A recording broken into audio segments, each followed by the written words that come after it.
Well, I want to remind us again that when the Bible describes marriage for us, it's never just about marriage. This is meant to give us a glimpse into the greater marriage that we all look forward to, that we're all a part of.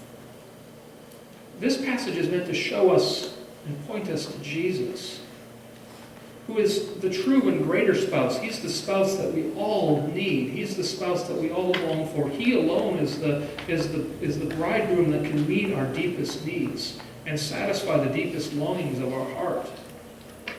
Jesus is the spouse who submits first. I mean, Jesus is our spouse who knows the will of the Father in heaven, and he knows that submitting to the will of the Father would mean going all the way to death. And not just any death, but the most cruel and painful death imaginable. And Jesus says, I will submit myself to that in order to save my people. Jesus is the spouse who submits himself for us, for our benefit. Jesus is our true and greater spouse who actually lost his beauty so that we might gain it.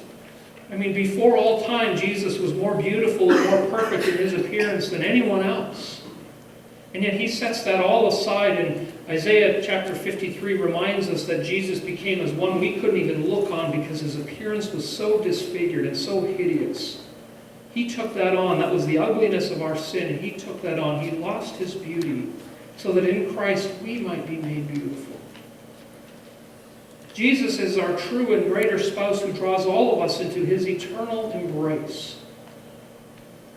Jesus is the spouse who can love us in the way that no earthly spouse can. He alone is the one that meets our deepest needs. He alone can love us in the way that no other person can.